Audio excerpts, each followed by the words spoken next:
Quiero comenzar dando un breve recap de lo que fue la semana pasada. Como saben, estamos en una serie que es acerca de principios, ¿no? Principios acerca de nuestro carácter, acerca de lo que es importante y que todo eso, o sea, al final, nuestros principios demuestran lo que creemos, ¿no? Y si nosotros no los vivimos, pues realmente no son tan principios como creemos, ¿no?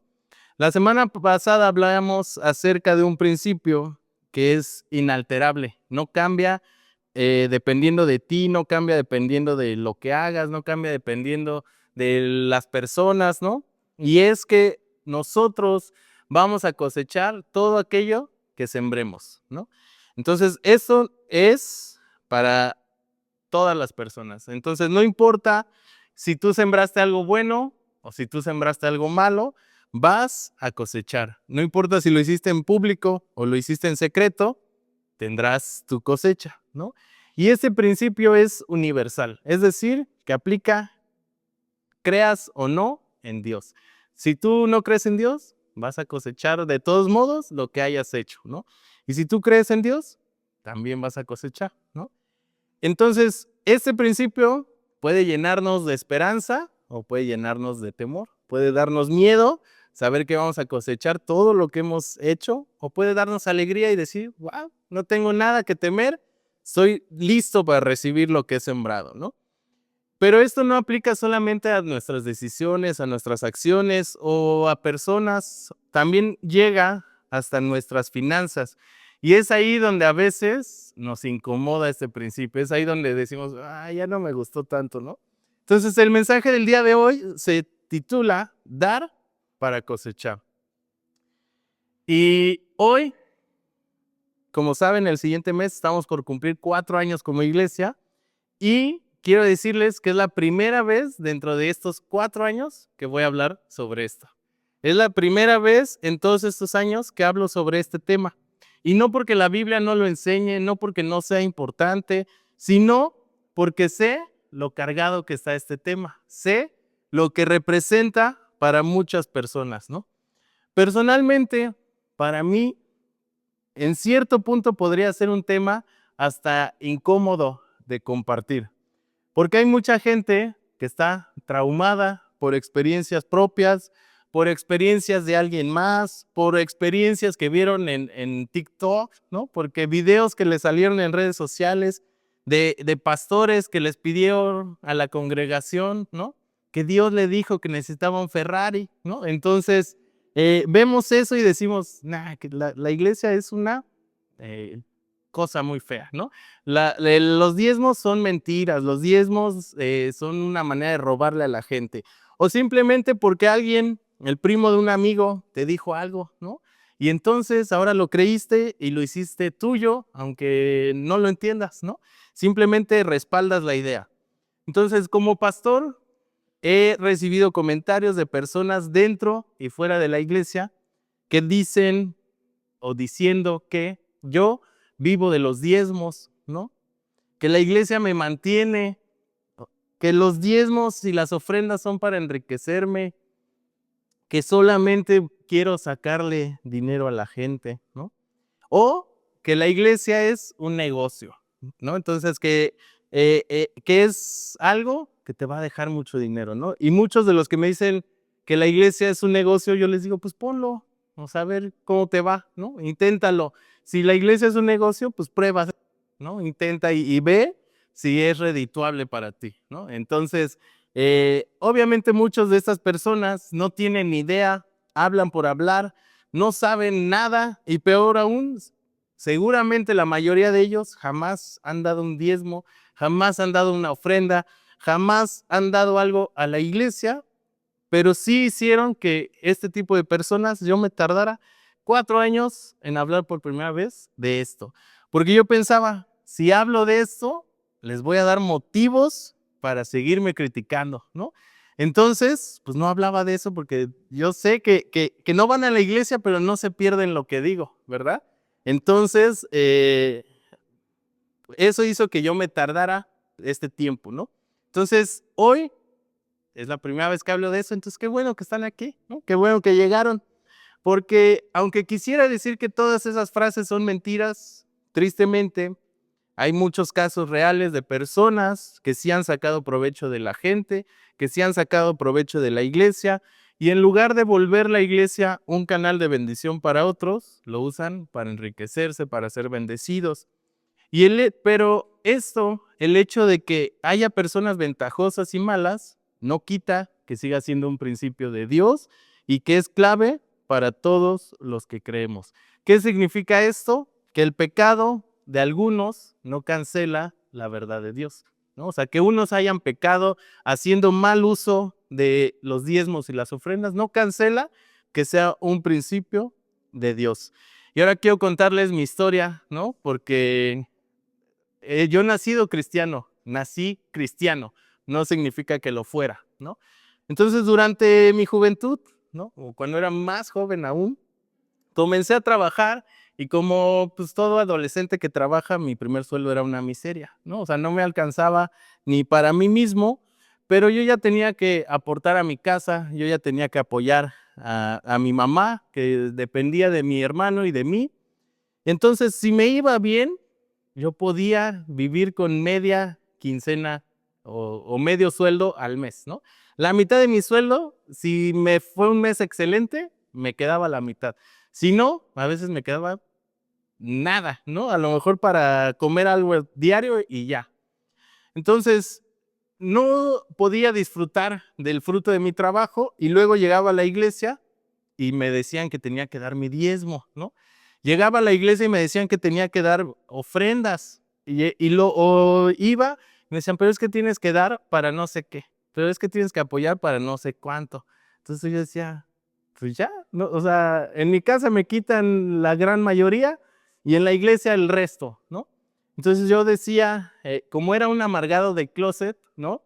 Empezaba a quejarme y a murmurar de la iglesia, y ahí entonces revelaba mi corazón. Según yo, en mi madurez de mi juventud y mi poco entendimiento, yo pensaba que yo sabría cómo hacer mejor uso de ese dinero. Entonces yo decía, no voy a diezmar a la iglesia, pero lo voy a repartir a los pobres, ¿no? Lo voy a repartir a los necesitados. ¿Y qué creen? Pues como yo siempre era el necesitado, pues yo me lo quedaba, ¿no? Entonces, como yo era el que más lo necesitaba, pues siempre terminaba clavándome mis propios diezmos, ¿no? Terminaba haciendo uso de lo que supuestamente iba a repartir con otras personas. Entonces no se lo daba ni a Dios ni a los demás. Entonces me costó mucho tiempo y esfuerzo ser fiel en mis diezmos, me costó mucho trabajo ofrendar, me costó todavía más trabajo dar primicias y me costó años lograr ser obediente con mis finanzas. Pero al final logré entender algo, ¿no? Y es que cuando nosotros damos, no se lo estás dando al pastor, no se lo estás dando a la iglesia, se lo estás entregando a Dios, ¿no? Entonces, esto significa que cuando tú das tus diezmos y tus ofrendas, no te debe de importar qué pase con eso, porque tú se lo estás entregando a Dios, ¿no? Entonces, si ese dinero que tú diste, al final ves que el pastor se compró un carro de lujo del año, pues no te importa, ¿no? O sea, yo sé que te puede dar coraje, yo sé que me daría coraje a mí mismo, yo sé que me sentiría mal, pero tú fuiste obediente en entregarlo a Dios. Entonces, lo que las personas hagan, bueno o malo, tendrán que responder delante de Dios. Y es ahí donde aplica el principio que mencionamos de la semana pasada. Todo lo que siembras, cosechas. Por lo tanto, esas personas que hagan mal uso de los diezmos y de las ofrendas tendrán su consecuencia, tendrán el castigo que merezcan, pero no nos corresponde a nosotros, ¿no? No nos corresponde a nosotros querer ver ese juicio, ¿no? Querer estar en primera fila y ver cómo la pagan mal. Por eso este principio es clave, porque como decíamos, no puedes sembrar calabazas y cosechar sandías. Lo mismo funciona en nuestras finanzas. Vamos a leer el primer versículo, que es 2 de Corintios 9:6, y dice: acuérdense de esto, el que siembra poco, poco cosecha. El que siembra mucho, mucho cosecha. Entonces, tanto el principio de la semana pasada como este están ligados, ¿no? Tú no puedes sembrar poco y esperar mucho, ¿no? Es lógica. Pablo, en este versículo, no está manipulando a los corintios para que den, está enseñando un principio agrícola que todos puedan entender, ¿no? O sea, se los está poniendo con peras y manzanas. Si tú siembras poco, cosechas poco. Si tú siembras mucho, cosechas mucho. Entonces, en este versículo, él les anima a que sean generosos y no tacaños. Y no porque la iglesia de Corintios lo fuera, ya que al comienzo de este capítulo, Pablo les reconoce su buena voluntad. Les reconoce que siempre están dispuestos y reconoce que siente orgullo por ellos al hablar de este tema. Más bien, les insiste en este punto porque gracias a su generosidad, otras personas han sido animadas. Gracias a que han sido generosos, otros alaban a Dios, otros dan gracias a Dios y todo gracias a que ellos han sido obedientes. Entonces, ¿cómo no ser agradecido? ¿Cómo no alabar a Dios? ¿Cómo dar gracias a Dios? Cuando piensa en esto, cuando tienes una necesidad muy grande, y de repente alguien de una manera que no esperabas llega y te da la solución de ese problema. Quizás es económico, quizás es una oportunidad, quizás es un consejo, quizás es una puerta que se abre en tu momento de necesidad. ¿Cómo reaccionamos? Obviamente te alegras, te gozas o piensa, son las 6 de la tarde y no has ni desayunado, mueres de hambre y de repente te encuentras a alguien y te dice, pues vamos a cenar, no vamos a comer, yo invito. Pide lo que quieras, ¿no? Entonces, ¿qué siente uno? Wow, gracias Dios por la provisión, gracias por este banquete, gracias por tu bendición. Y entonces empiezas a agradecer por algo que no esperabas recibir. Entonces, lo mismo estaba pasando en esta iglesia. Lo que ellos habían hecho era motivo de que otros agradecieran y alabaran a Dios. Por eso, cuando nosotros damos, no solamente suples la necesidad de alguien, también provocas adoración a Dios, ¿no? O sea, nuestra ofrenda, lo que nosotros damos, provoca que los demás adoren a Dios. Así que para profundizar sobre esto, quiero que retrocedamos un capítulo, 2 Corintios 8, y se los voy a leer completo, así que pongan atención. Ahora, hermanos, queremos contarles cómo se ha mostrado la bondad de Dios en la iglesia de Macedonia. A pesar de las pruebas por las que han tenido que pasar, son muy felices. Y a pesar de ser muy pobres, sus ofrendas han sido tan generosas como si fueran ricos. Siguiente, por favor. Yo soy testigo de que han ofrendado espontáneamente según sus posibilidades y aún más allá de ellas. Por su propia iniciativa, nos rogaron mucho que les permitiéramos tomar parte en esta ayuda para el pueblo de Dios. Y hasta hicieron más de lo que esperábamos, pues ofrendaron a sí mismos primero al Señor y luego a nosotros conforme a la voluntad de Dios. Por eso hemos rogado a Tito que recoja entre ustedes esta bondadosa colecta que él comenzó antes a recoger, pues ustedes que sobresalen en todo, en fe, en facilidad de palabra, en conocimientos, en buena disposición para servir y en amor que aprendieron de nosotros, igualmente deben sobresalir en esta obra de caridad.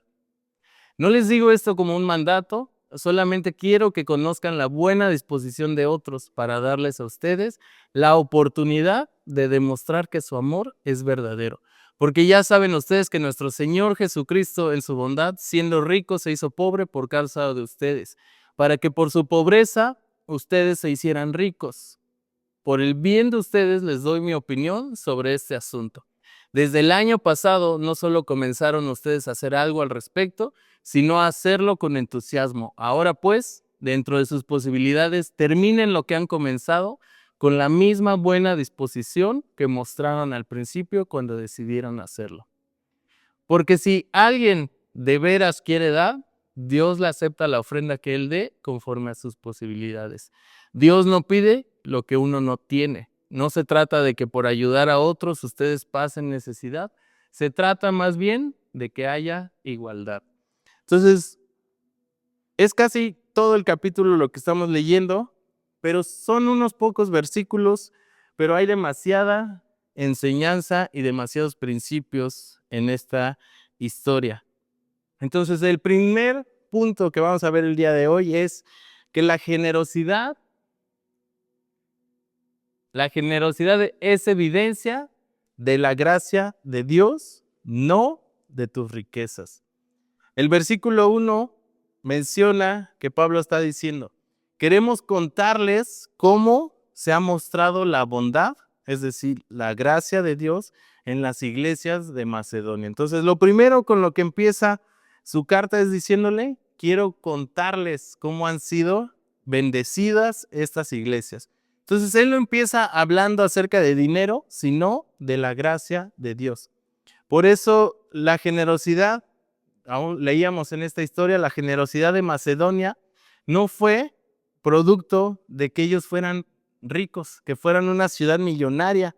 Ellos fueron generosos porque habían sido transformados espiritualmente.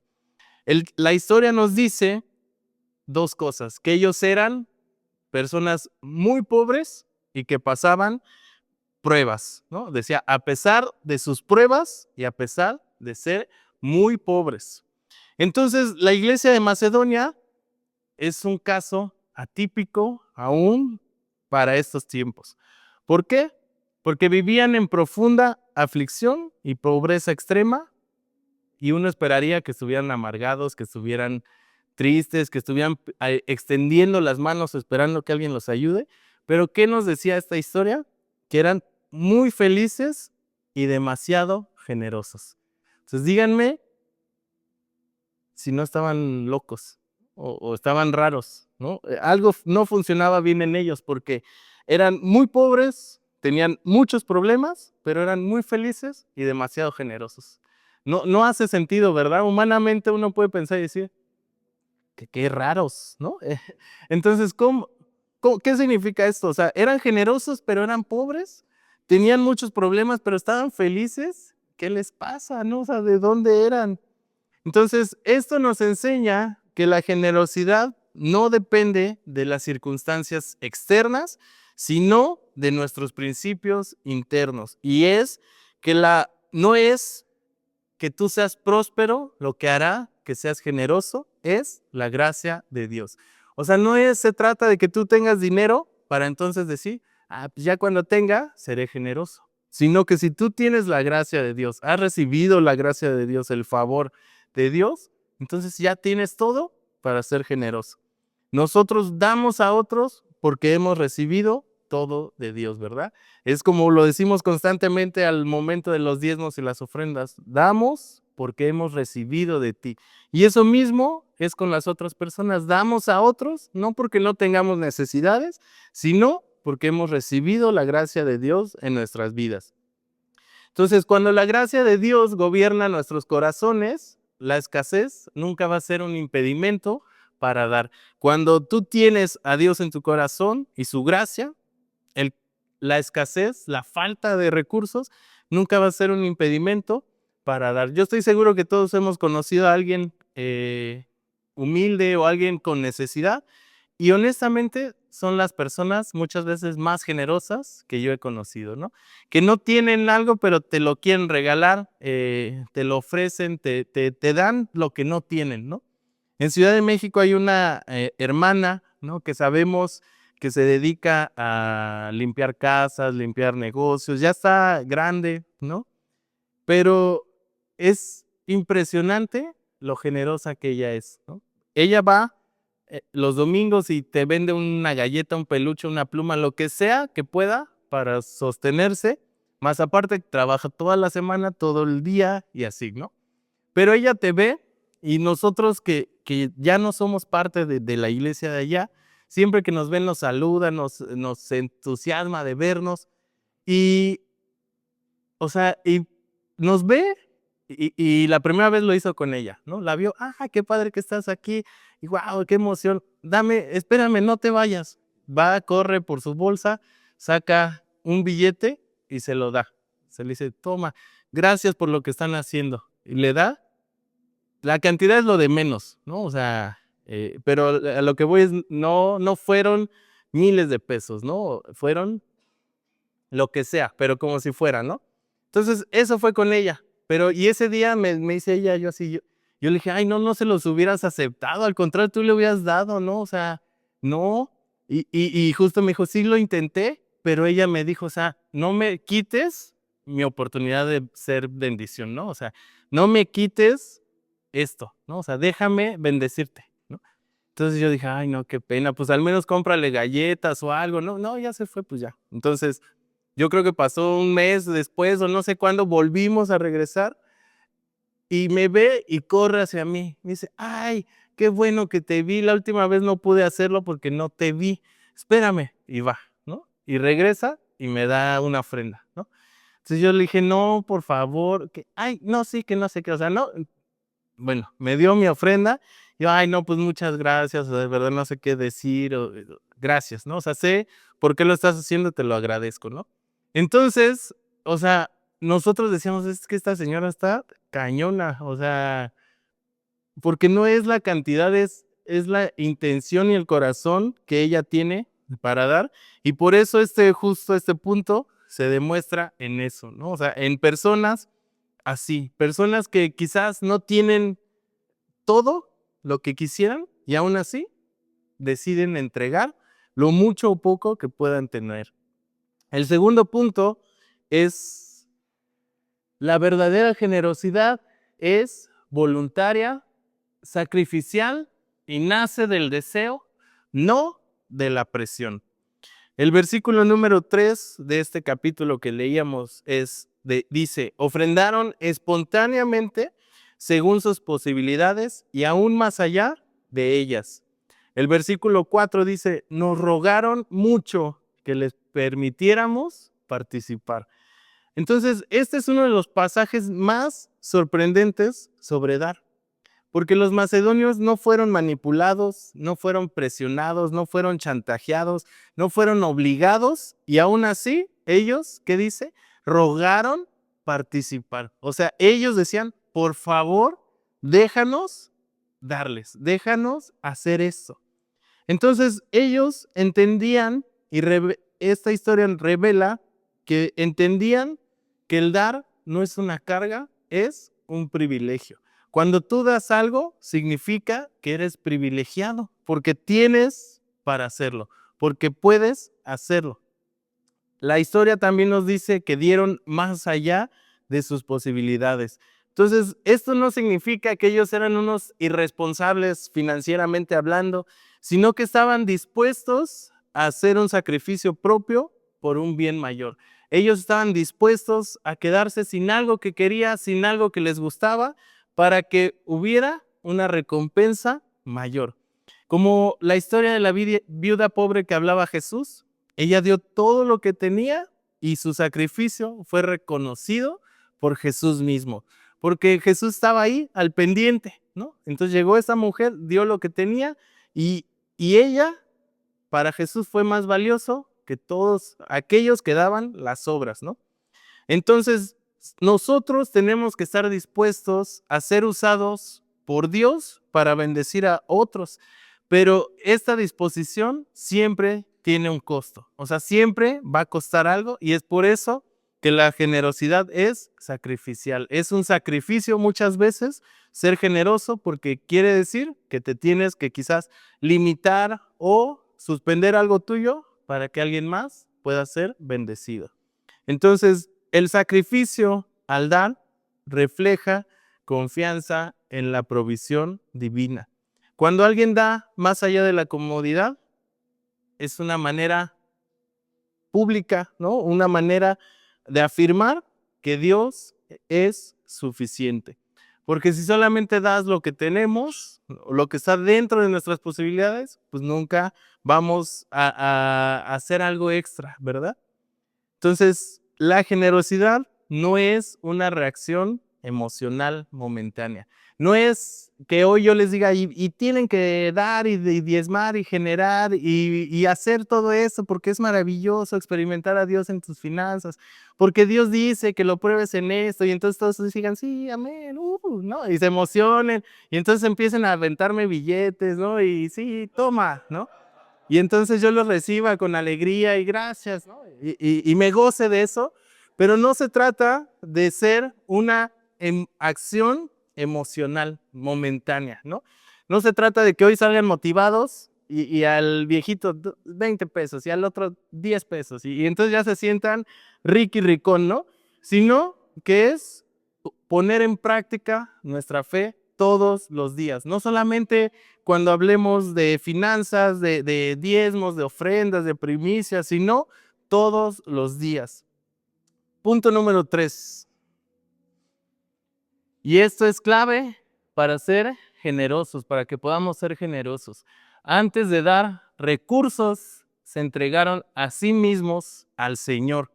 Dice el versículo 5, se ofrendaron a sí mismos, primero al Señor y luego a nosotros. Entonces, este punto es crucial y es el centro de la generosidad. Pablo nos explica que el acto externo de dar fue consecuencia de una entrega interna. Entonces, ¿qué significa esto? Que primero se entregaron a Dios y después entregaron su dinero. Una persona que no está entregada a Dios, le va a doler hasta el alma tener que dar algo, ¿no? ¿Por qué? Porque le estás quitando lo suyo, ¿no? En cambio, cuando tú te entregas a Dios, dices, Dios, tú me lo diste, te lo entrego, ¿no? Es completamente diferente nuestra manera de actuar. Por eso ellos lo hicieron bien, porque primero, ya anteriormente, su vida ya había sido entregada a Dios y por eso cuando llegó el momento de dar fue, claro que sí, ¿no? Te damos de más. Entonces, el principio fundamental es, el problema nunca será financiero, el problema es de entrega. Entonces, no se trata de si tienes o no tienes, ese no es el problema.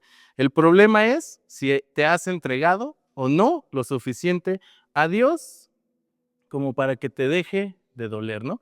Dice Wayne Myers, y ahorita voy a leerles otra frase, pero él fue un gringo que falleció no hace mucho, vivió 100 años, 101 años creo, pero él se caracteriza, o su ministerio se caracterizó por comprar iglesias, edificios, hoteles y donarlos a iglesias, ¿no? Apoyar cientos y cientos de iglesias y su vida y su ministerio se basó en eso. Él decía, yo no tengo dinero, todos los días dependo de que Dios me dé algo. Y él decía, la gente puede creer que yo tengo dinero en el banco y por eso hago lo que hago, porque sus ofrendas eran de cientos de miles de dólares, ¿no? Entonces decía, la gente puede creer que yo lo hago porque tengo. No tengo. Lo único que tengo es mi fe de que Dios no me va a defraudar, de que Dios no me va a avergonzar. Pero ese es solo el contexto de quién era él, ¿no? En una ocasión, en uno de sus libros dice que una persona le preguntaba, ¿cómo puedo hacer para vivir como tú vives? Y él le decía, no quieres vivir como yo vivo, ¿no? O sea, no te conviene, no sabes lo que estás diciendo, ¿no? O sea, y él decía, o sea, yo, y justo, ¿no? Todos los días dependo de que Dios me mande a alguien para comer, ¿no? O sea, yo no tengo nada. Y ya el caso es que decía, lo primero es que tienes que dar, ¿no? Y si te duele, tienes que seguir dando, ¿no?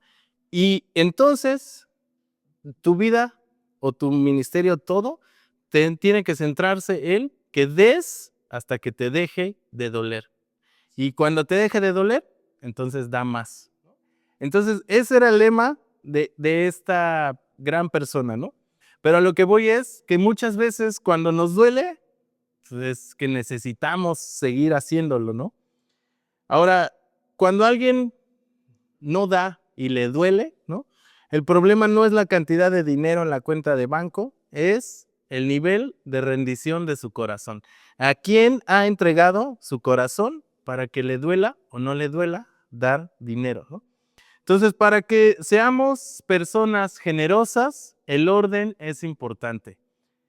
Recuerdan que decíamos que A, B, C, D, ¿no? Es un principio, no puede ser A, Z, X, Q, ¿verdad? Es ilógico. Entonces, para ser generosos, el orden también es importante. Primero, tenemos que entregarnos a Cristo, ¿no? Tenemos que entregarnos personalmente a Él. Y dos, entonces, y solo entonces, puedes distribuir íntegramente lo que Él te ha dado. ¿no? Lo justo, lo necesario, y lo demás, repartirlo. Por eso el dar, el ser generosos, no es solamente sentirnos filántropos, ¿no? Que apoyamos necesidades o fundaciones que necesitan. No es un acto de caridad, es una expresión de señorío. Es una expresión de decir, yo confío y dependo de mi Señor, ¿no? Entonces no debemos buscar la prosperidad a menos de que tengas suficiente de Dios en tu vida para poder repartir en abundancia sabiamente. Por eso hasta hay una frase que todos conocemos, ¿no? Que dice, el que no tiene y llega a tener, loco se quiere volver, ¿no? ¿Por qué? Porque tú no puedes esperar ser próspero si no tienes suficiente de Dios en tu vida, porque te vas a perder, te vas a destruir, porque el dinero es el principio de todos los males, ¿verdad? Entonces, cuando Cristo es Señor de mi vida, también lo es de nuestras finanzas.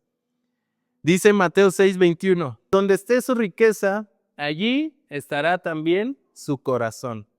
Entonces, entregar tus riquezas a Dios muestra que tu corazón está en Él. Ahora, Wayne Myers, el mismo señor del que les hablaba, dice lo siguiente: el dinero es un hermoso sirviente, pero es un amo terrible. Si no gobiernas las cosas que Dios pone en tus manos, esas mismas cosas te arruinan. No es lo que poseemos, sino lo que nos posee, lo que determina nuestro valor ante Dios y los hombres.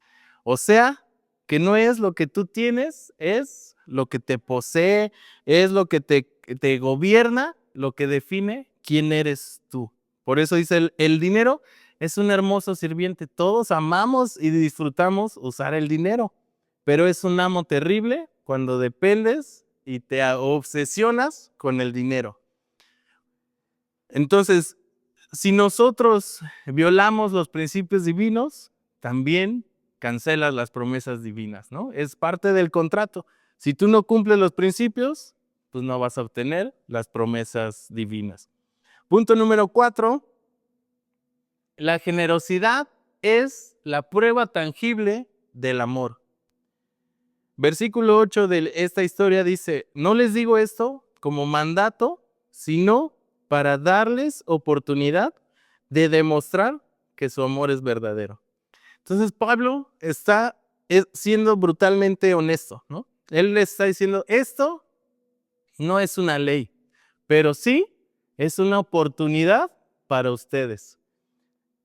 ¿Por qué? Porque el amor no solamente se mide en palabras, sino en acciones. Por eso él les está diciendo, es su oportunidad de demostrarlo.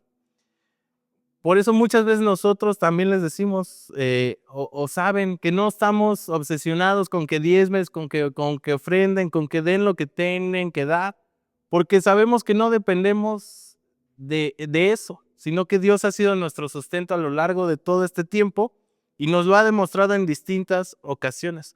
Pero no deja de ser una oportunidad para todos de experimentar a Dios como nunca lo han hecho, ¿no? Entonces, los mejores regalos de Dios nunca van a ser cosas, siempre van a ser oportunidades. Siempre va a ser una puerta abierta, siempre va a ser una idea, un sueño, un algo que Dios te esté dando. Más adelante, Pablo conecta el dar con el evangelio y habla acerca de Jesús, ¿no? Siendo rico, se hizo pobre por causa de ustedes. Entonces, Cristo, siendo dueño de todo, poseía riqueza eterna y aún así se despojó voluntariamente, dio todo, asumió un papel de pobreza humana para enriquecernos espiritualmente. Entonces, dar, ser generosos, no es simplemente caridad, no es simplemente ayudar a alguien, es imitar el carácter de Cristo. Dar y ser generosos es actuar como Cristo lo fue. Entonces, uno sabe que se está pareciendo a Dios cuando vive una vida de dar en medio de tu propia necesidad. Cuando tú mismo tienes una necesidad y prefieres dar y ayudar a otro, entonces estás actuando como Cristo lo hace. Por eso, si hemos recibido el mayor acto de generosidad, que fue la muerte de Jesús en la cruz, nuestra vida debe reflejar ese mismo patrón. La generosidad no demuestra o no compra amor, demuestra que ya está presente, ¿no? Es decir, que hay quien sí compra amor, ¿no? Pero la generosidad no la compra, demuestra que ya estaba en ti el amor. Y último punto es, la generosidad busca equidad, no empobrecimiento irresponsable. El versículo 13 de este texto que leíamos dice, no se trata de que ustedes pasen necesidad, sino de que haya igualdad. Entonces Pablo en esta carta introduce un principio equilibrado. Dar no significa descuidar responsabilidades. Dar no significa un desorden financiero, ¿no? No significa que saliendo hoy todos vayamos al banco, pidamos un crédito y empecemos a repartir ese dinero por las calles. No se trata de eso, y tampoco se trata de crear dependencia en otros, ¿no? De personas que sepan que como tú eres generoso, que como tú eres dadivoso, entonces siempre que necesiten algo, pues vas a estar ahí y ellos van a encontrar una solución, ¿no? Entonces no se trata de crear dependencia en otros, sino que el propósito es el equilibrio del cuerpo de Cristo, ¿no? ¿Qué significa esto? Que hoy muchos de nosotros podemos tener, pero mañana puede ser que necesitemos. Por eso es importante llevar una vida equilibrada entre dar y recibir, ¿verdad? La iglesia primitiva entendía que los recursos administrados comunitariamente reflejaban la justicia y la compasión de Dios. En esta misma historia, Pablo cita el Éxodo 16, hablando del maná. Ni le sobró al que recogió mucho, ni le faltó al que recogió poco. Entonces, en el desierto, el pueblo de Israel comía y dependía de Dios al 100%. Y aún así había personas que juntaban más maná, ¿no? Había personas que recogían menos maná, pero la Biblia dice, ni le sobraba, ni le faltaba, ¿no? O sea, tú podías pasar más tiempo recogiendo, no te iba a sobrar nada. Y alguien quien podía recoger su porción, no le iba a hacer falta, no se iba a quedar con hambre. Entonces Dios hizo eso para evitar que el pueblo se volviera acumulador, egoísta, y entonces que hubiera una escasez extrema. Por eso la historia del pueblo de Israel en el desierto nos muestra que Dios no provee para que acumules, sino para que compartas. Dios nos prospera con el propósito de que podamos bendecir a otros, no solo para nuestro provecho personal. La abundancia almacenada rompe el diseño divino. En cambio, la abundancia que se comparte refleja el carácter de Cristo. Otra frase célebre de Wayne Myers es, nunca recibo más si doy menos. O sea, es el mismo principio, pero dicho de otra forma. No puedes recibir más si das menos. Cuando almacenas, ya no recibes. ¿Por qué? Porque si tienes tus graneros llenos, pues entonces no te hace falta, ¿no? En cambio, cuando lo empiezas a distribuir, entonces es que puedes recibir más. Y ya, para cerrar este mensaje, 2 Corintios 8, que era el capítulo que leímos, no es solamente un llamado a dar dinero, ¿no? No es una invitación a que den, y si no dieron, se arrepientan y den más ahorita. O sea, no se trata de eso, sino que es una revelación que nos muestra que la gracia de Dios produce generosidad en nosotros. La entrega a Dios precede nuestras ofrendas, precede nuestros diezmos. El amor verdadero se demuestra cuando somos generosos. También nos enseña que Cristo es el modelo supremo de dar. Y el último punto es que Dios nos bendice para bendecir, ¿no? O sea, no para enriquecernos. La generosidad no nace de la obligación. No somos generosos porque nos obliguen. No depende de cuánto dinero tengamos. No se sostiene a presión, ¿verdad?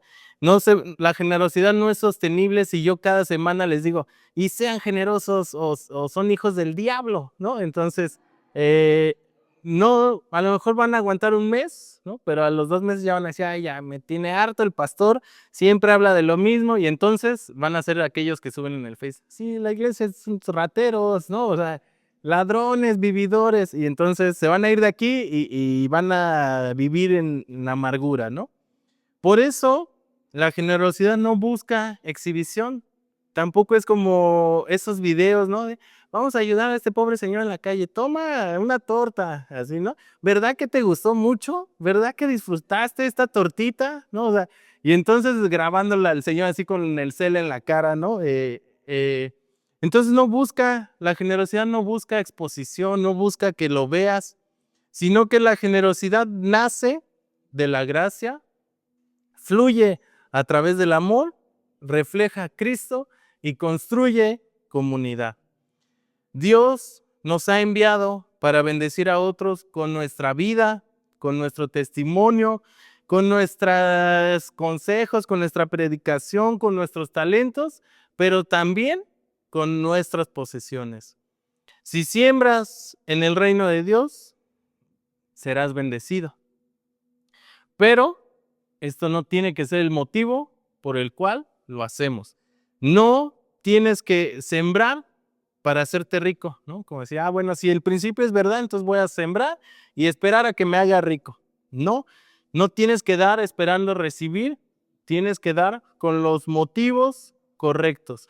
Tienes que dar porque no lo puedes evitar, porque amamos a Dios y porque queremos reflejar su amor. Entonces no damos porque esperamos volvernos millonarios, sino porque no lo puedo evitar, porque mi corazón me lleva a correr a ayudar al necesitado, porque mi corazón me lleva a dolerme por la necesidad de alguien, porque mi corazón está tan lleno de Cristo que quiero compartir lo que Dios me ha dado. Entonces, esos son los motivos correctos. Damos porque lo amamos a Él, no porque estás atado a las cosas, no porque quieres quitarte un dolor, ¿no? No porque quieres sentirte menos culpable de la vida que llevas y entonces pues das algo de vez en cuando para sentirte que eres buena persona, ¿no?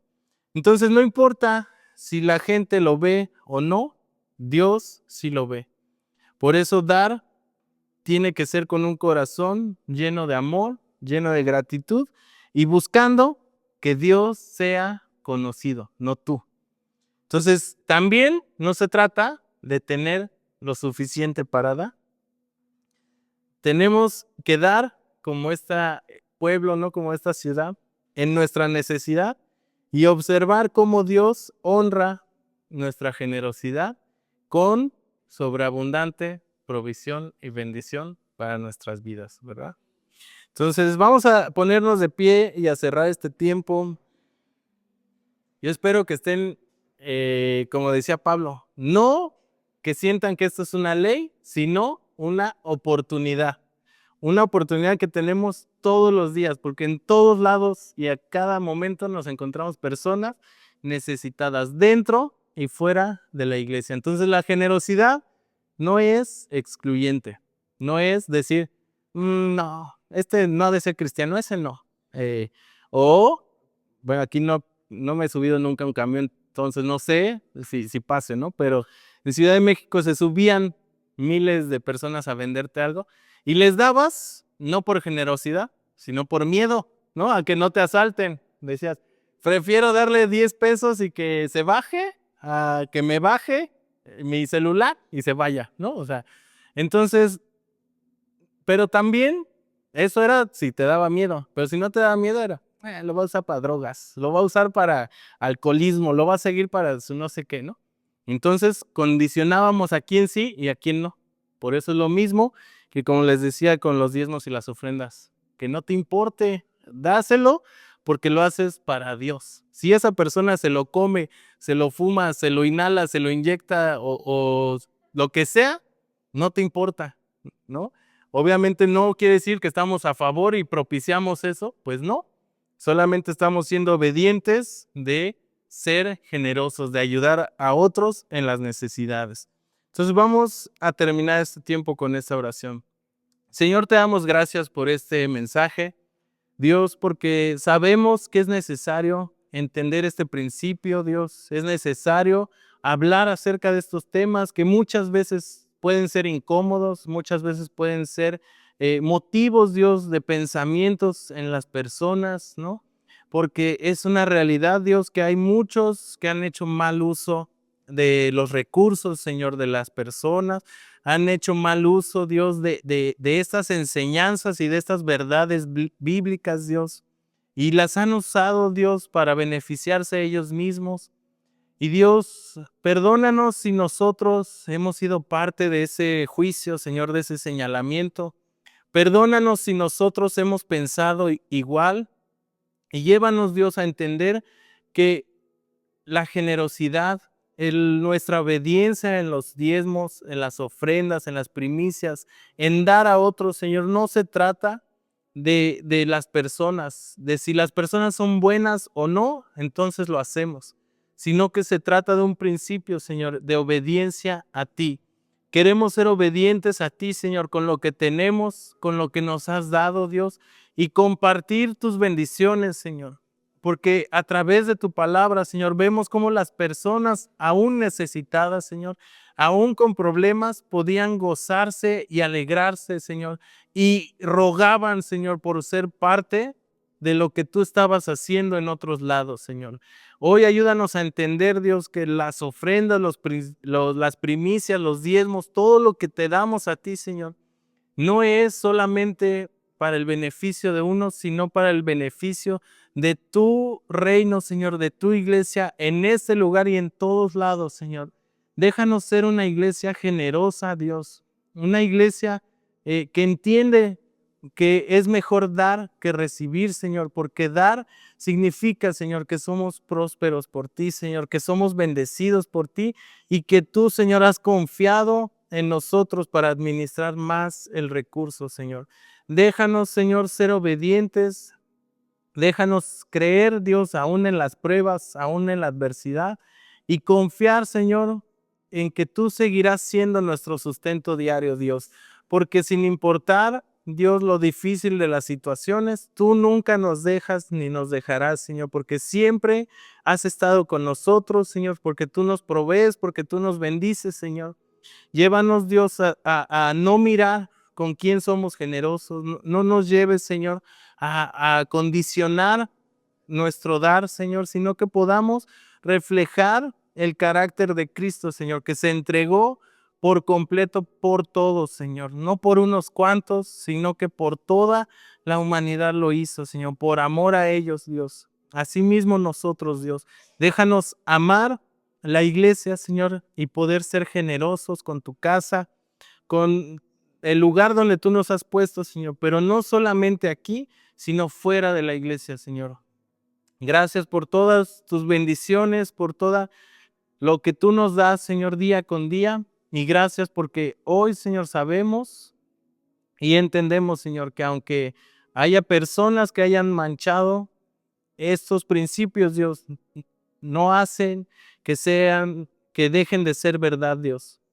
Sabemos que es importante para ti y es un reflejo de tu carácter, Señor. Es un reflejo de obediencia, es un reflejo de estar entregados y confiar en que tú eres nuestro sustento, en que tú eres nuestro proveedor, Señor, y que de esa manera, Señor, podemos tener aún más de lo que podríamos hacer trabajando, Señor, desvelándonos, intentando mil formas, Señor, porque tu palabra dice, Señor, que tú das al que amas aún mientras duermen, Señor, aún mientras descansan. Quien tú decides darle, Señor, será sin esfuerzo, será sin sacrificio, Dios. Pero para eso, Señor, tú tienes que ser el que gobierne nuestro corazón, Señor. Tú eres el que gobierna nuestras finanzas, Señor, y nuestros recursos, Señor. Si algunos de los que hoy estamos aquí, Señor, tenemos problemas financieros, Señor, ayúdanos a poner nuestras finanzas en orden, Señor, porque eso también es un reflejo de ti, Señor. Es un reflejo de que somos buenos administradores, Señor, y mayordomos de los recursos que nos das. Gracias por este tiempo, Señor. Gracias por este mensaje. Y gracias, Señor, porque seremos una iglesia bendecida y próspera, Señor, porque decidimos creerte a ti, Señor. En el nombre de Jesús te damos gracias. Amén.